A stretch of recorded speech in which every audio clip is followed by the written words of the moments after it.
প্রথমবারের মতো ব্রাহ্মণবাড়িয়ার মাটিতে আসছেন বিএনপি চেয়ারম্যান তারেক রহমান।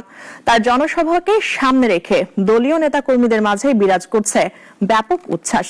আগামী 22 জানুয়ারি জেলার সরাইল উপজেলার কট্রাপাড়া খেলার মাঠে এই জনসভায় প্রায় 5 লাখ লোক সমাগম হতে পারে বলে প্রত্যাশা করছেন দলের নেতারা।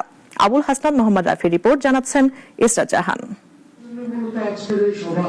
সিলেটে হযরত শাহজালাল ও হযরত শাহপরানের মাজার জিয়ারতের মধ্য দিয়ে আগামী 22 জানুয়ারি থেকে নির্বাচনের আনুষ্ঠানিক প্রচারণা শুরু করবেন তারেক রহমান। সিলেটের পৃথক 3টি জনসভা শেষে ঢাকায় ফেরার পথে বিকেলে ব্রাহ্মণবাড়িয়ার সরাইল কুট্রাপাড়া খেলার মাঠে একটি জনসভায় বক্তব্য রাখার কথা রয়েছে বিএনপি চেয়ারম্যানের।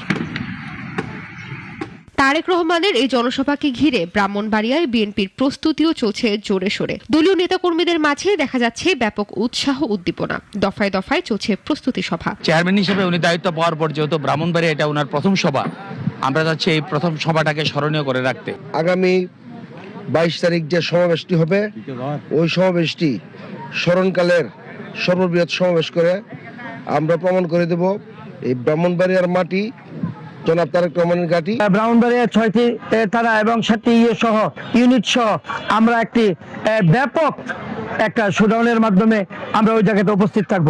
এসব সভায় প্রচার, মঞ্চ সাজসজ্জা, অভ্যর্থনা, প্রশাসনিক বিষয় সহ মোট 9টি উপকমিটি গঠন করা হয়েছে। পাশাপাশি চলছে মঞ্চ তৈরির কাজ। প্রতিদিন নির্বাচনের প্রার্থী সহ জেলা ও বিভিন্ন উপজেলা বিএনপি নেতারা মাঠ পরিদর্শন ও মঞ্চ নির্মাণ কাজের তদারকি করছেন। আশা করছেন সভায় জমায়েত হবে অন্তত 5 থেকে 6 লাখ মানুষের। ওনার যে আগমন সেটা আমাদের সারা ব্রাহ্মণবাড়িয়াতে একটা সাড়া পড়বে এবং এই আগমন উপলক্ষে একটা সারা ব্রাহ্মণবাড়িয়া জেলায় গণজোয়ার সৃষ্টি হবে।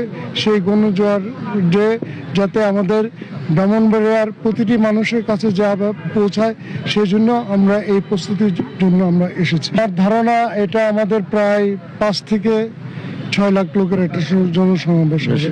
তারেক রহমানের আগমন উপলক্ষে বিএনপি মনোনীত প্রার্থীদের পাশাপাশি জোট মনোনীত প্রার্থীদের মধ্যেও দেখা যাচ্ছে উচ্ছ্বাস।